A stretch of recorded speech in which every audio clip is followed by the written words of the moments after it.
The brothers depart for Canaan. So they loaded their donkeys with the grain and departed from there.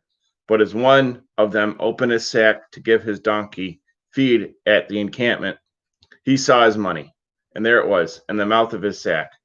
So he said to his brothers, my money has been returned to me, and there it is in my sack. Then their hearts failed them, and they were afraid, saying to one another, what is this God has done to us? Then they went to Jacob their father for the land of Canaan, and told him all that happened to them, saying, the man who is Lord of the land spoke roughly to us, and took us for spies of the country. But we said to him, we are men of peace. We are not spies. We are 12 brothers, sons of our father. One is no more, and the youngest is with our father this day in the land of Canaan. Then the man, the Lord of the country, said to us, this I will know you are men of peace. Leave one of your brothers here with me. Take food for your households and be gone. Now, bring your youngest brother to me. Then I shall know you are not spies, but men of peace. I will then grant your brother to you, and you may trade in the land. Then it happened, as they emptied their sacks, that surprisingly each man's bundle of money was in his sack. And when they and their father saw the bundles of money, they were afraid. So Jacob their father said to them, you have bereaved me. Joseph is no more, Simeon is no more, and you want to take Benjamin. All these things are against me. Then Reuben spoke to his father, saying, kill my 2 sons if I do not bring him back to you. Put him in my hands, and I will bring him back to you.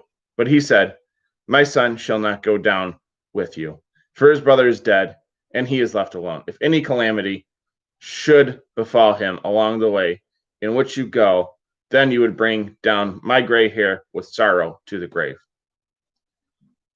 Joseph's brothers returned to Egypt with Benjamin. Now the famine was severe in the land. So it came to pass, when they had eaten the grain brought from Egypt, their father said to them, go back and buy us a little food. But Judah spoke to him, saying, the man solemnly warned us, saying, you shall not see my face unless your brother is with you. If you send our brother with us, we will go down and buy you food. But if you will not send him, we will not go down. For the man said to us, you shall not see my face unless your brother is with you.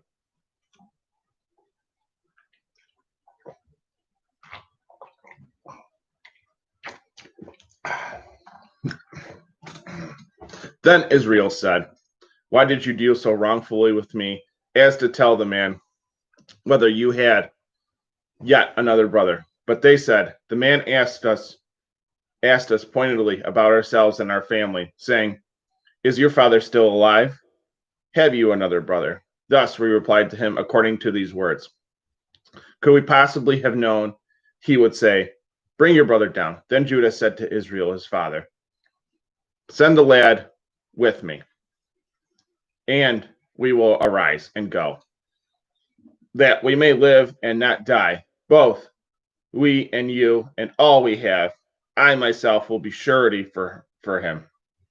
From my hand you shall require him. If I do not bring him back to you and set him before you, then let me bear the blame all my days. For if we had not lingered, surely by now we would have returned the second time. Then their father Israel said to them, if it must be so, then do this. Take some of the best fruits of the land in your vessels and carry down a present for the man, a little balm and a little honey, spices and myrrh, pistachio nuts and almonds. Take double money in your hand. Take back in your hand the money returned in the mouth of your sacks. Perhaps it was an oversight. Take your brother also, and arise. Go back to the man. May God give you grace before the man, and he may release your other brother and Benjamin. If I am bereaved, I am bereaved. So the men took that present and Benjamin, and they took double money in their hand and arose and went down to Egypt, and they stood before Joseph. When Joseph saw Benjamin, his brother, by the same mother, with them, he said to the steward of his house, "Take these men to my home and slaughter an animal and make ready, for these men will dine with me at noon." Then the man did as Joseph ordered, and the man brought them into Joseph's house. Now the men were afraid because they were brought into Joseph's house. And they said, "It is because of the money returned to our sacks for the first time that we are brought here to make us a case against the fall upon us, to take us as slaves with our donkeys." When they drew near to the steward of Joseph's house, they talked with him at the door of the house, saying, "We entreat you, my lord, we indeed came down the first time to buy food. But it happened when we came to the encampment that we opened our sacks, and there, to our surprise, each man's money was in the mouth of his sack. Our money in full weight. So we have brought it back in our hand, and we have brought down other money in our hands to buy food. We do not know who put the money in our sacks," but he said, "Mercy be on you. Do not be afraid. Your God and the God of your father has given your treasure in your sacks. I am receiving your genuine money as full payment." Then he brought Simeon out to them. So the man brought the men into Joseph's house and gave them water, and they washed their feet, and he gave their donkeys feed. Then they made the present ready for Joseph's coming at noon, for they heard he would eat bread there. Thus, when Joseph came home, they brought the present in their hand to him in the house, and bowed down before him to the earth. Then he asked about their well-being and said, "Is your father well? The old man of whom you spoke, is he still alive?" So they answered, "Your servant our your servant, our father, is in good health. He is still alive." Then he said, "Blessed be that man in God."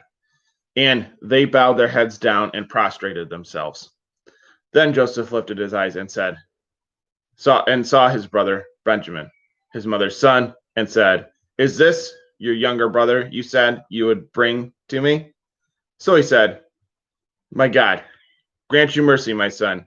Now his heart yearned for his brother, so Joseph made haste and sought somewhere to weep. Then he went into his inner chamber and wept there. He then washed his face and came out, and he composed himself and said, "Serve the bread." So they set him a place by himself, and them by themselves, and the Egyptians who ate with him by themselves, because the Egyptians could not eat food with the Hebrews, for that is abomination to the Egyptians. Now they sat before him, the firstborn according to his birthright, and the youngest according to his youth. And the men looked in astonishment at one another. Then he took servings to them before him. But Benjamin's serving was 5 times as much as any of theirs. So they drank and were merry with him. Some notes from the previous page. Footnotes. 42:18. Joseph feared God. The fear of God is the beginning of wisdom, and those who practice it have a good understanding.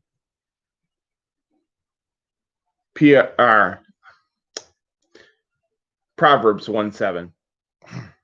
Joseph's fear and good understanding enabled him to love his brothers and forgive them for their abuse of him. 42:22. Joseph's brothers did not fear God. Therefore, they would not listen to wise counsel, and they sinned against him. So they ended up with a guilty conscience. 43:14. Jacob knew the grace of God, which enabled him to accept whatever the outcome would be in the case of Simeon and Benjamin. St. Paul also said, "By the grace of God, I am what I am." 1 Corinthians 15:10. And St. Athanasius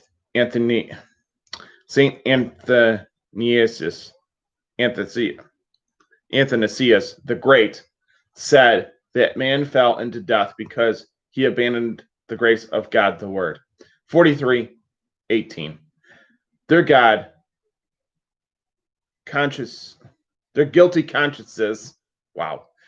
43:18. Their guilty consciences regarding their previous abuse of Joseph also led them into vain imaginations in this circumstance. Their imagining, so to speak, ran wild, causing them great anxiety. 43:23. In spite of their guilty consciences, their grace of God was abundant toward them and delivered them from an anxiety. Both God and Joseph loved them, for both cared about them. 43:26 through 31. This passage, coupled with 45:1 through 16, is read during Wednesday Vespers in the 6th week of Great Lent.